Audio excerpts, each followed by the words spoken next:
Hello friends, welcome to the Garima classes.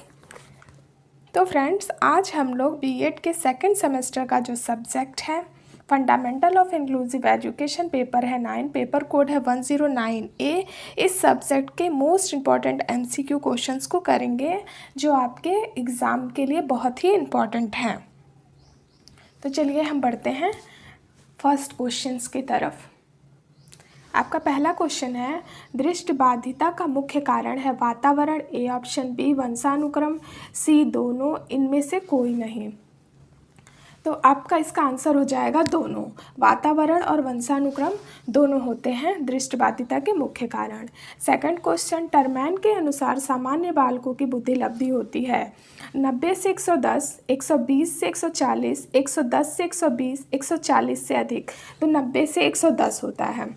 Third question है, आंशिक दृष्टिबाधित बालकों हेतु किन उपकरणों का प्रयोग करते हैं?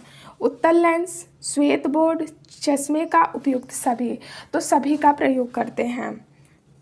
ठीक है, इसका आंसर हो जाएगा उपयुक्त सभी। फोर्थ क्वेश्चन है आपका, दृष्टि दोष की पहचान की जा सकती है आँखों की जांच के द्वारा, बालकों के व्यवहार के द्वारा, शारीरिक चिन्ह द्वारा।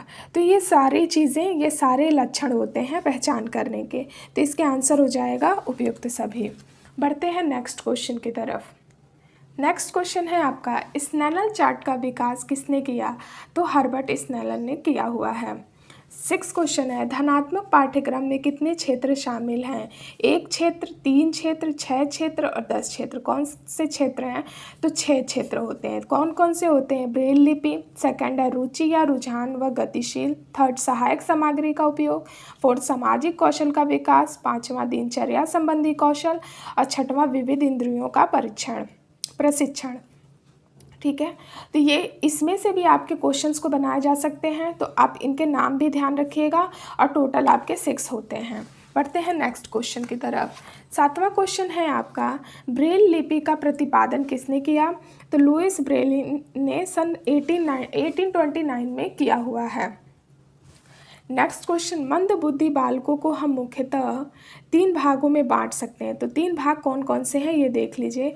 मूर्ख बुद्धि, इनकी बुद्धि लब्धि कितनी होती है? 51 से 75 होती है। मूढ़ बुद्धि 26 से 50 होती है बुद्धि लब्धि। जड़ बुद्धि 25 से कम होती है। तो आपके क्वेश्चंस कितने भागों में बांटे गए हैं? तो 3 भागों में बांटे गए हैं। कौन कौन से? तो ये हैं। फिर मान लीजिए क्वेश्चंस में आपको दे दे मूर्ख बुद्धि की बुद्धि लब्धि कितनी होती है, तो ये होते हैं। तो इस तरीके से आप इससे रिलेट करके 3-4 क्वेश्चन एक क्वेश्चन से रेडी कर सकते हैं। ठीक है, बढ़ते हैं नेक्स्ट क्वेश्चन की तरफ। मंद अधिगामी बालकों का मानसिक स्तर होता है 75 से 90, 85 से 90, 74 से 90, कोई नहीं। तो इसका फर्स्ट आंसर सही है आपका 75 से 90। बढ़ते हैं नेक्स्ट क्वेश्चन की तरफ। आपका नेक्स्ट क्वेश्चन है, मंद अधिगामी बालकों की विशेषता है।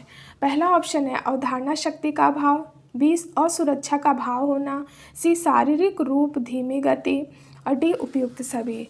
तो ये सारे आंसर होंगे आपके। उपयुक्त सही इसका आंसर होगा। मंद अधिगामी बालकों की विशेषता ये सारी होती हैं। 11th क्वेश्चन, मंद अधिगामी बालक का कारण है संवेगात्मक कारण है, आर्थिक परिस्थिति, व्यक्तिगत, उपयुक्त सभी। तो ये सारे कारण होते हैं। तो इसका आंसर हो जाएगा उपयुक्त सभी। यहाँ पे 3 ऑप्शन दिया हुआ है तो 3 हो गए। आप एग्ज़ाम के टाइम में एक भी ऑप्शन दे सकता है, तो आप ध्यान से क्वेश्चंस को करिएगा। नेक्स्ट क्वेश्चन है 12, प्रतिभाशाली बालकों की बुद्धि लब्धि होती है 90 से 110, 110 से 120, 120 से 140, 140 से 160। तो 120 से 140 होती है।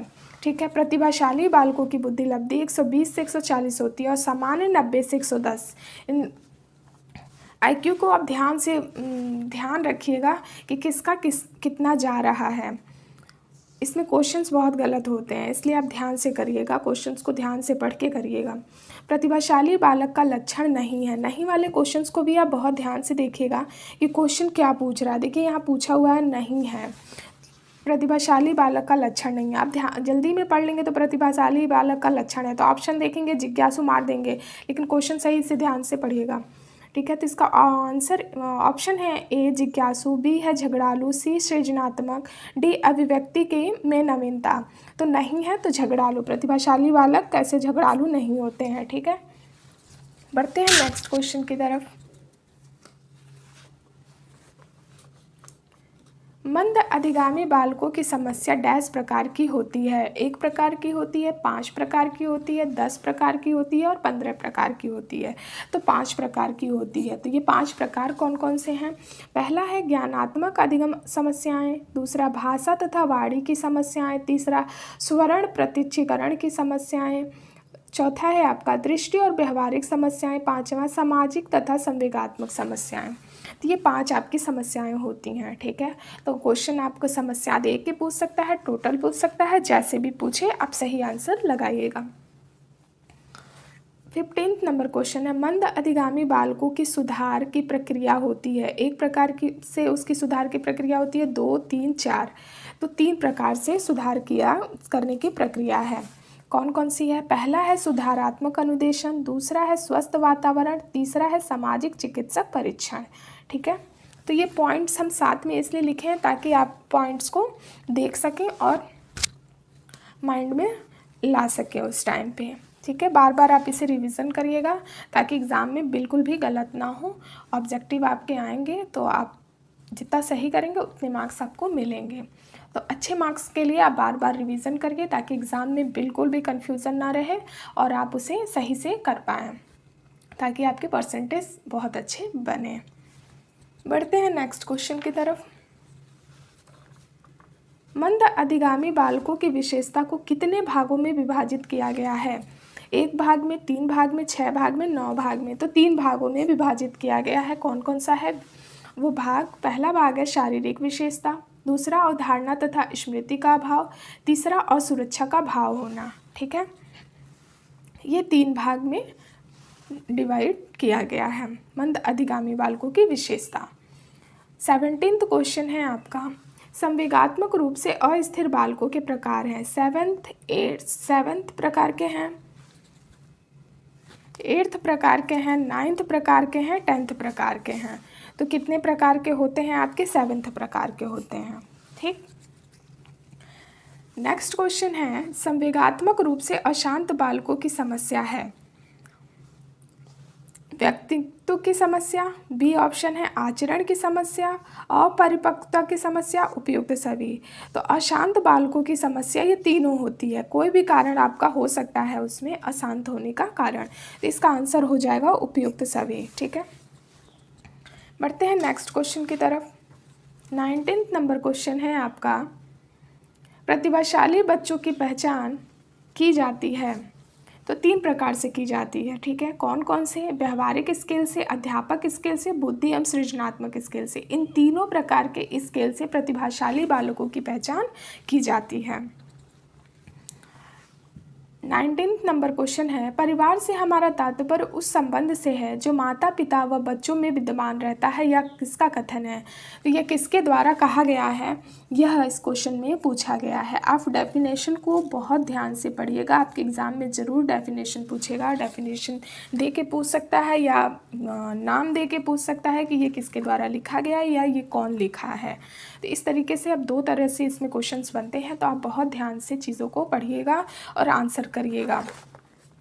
तो इसका ऑप्शन ए है माइकावियर एवं पेस, बी क्लेयर्स, सी टीवी, इनमें से कोई नहीं। तो बी ऑप्शन इसका सही है, क्लियर। ठीक है, 20 नंबर क्वेश्चन है, परिवार की प्रमुख विशेषता है। सार्वभौमिकता, ए ऑप्शन, बी उत्तरदायित्व, सी सामाजिक गुणों का पालन और डी उपयुक्त सभी। तो इसका आंसर हो जाएगा आपका उपयुक्त सभी।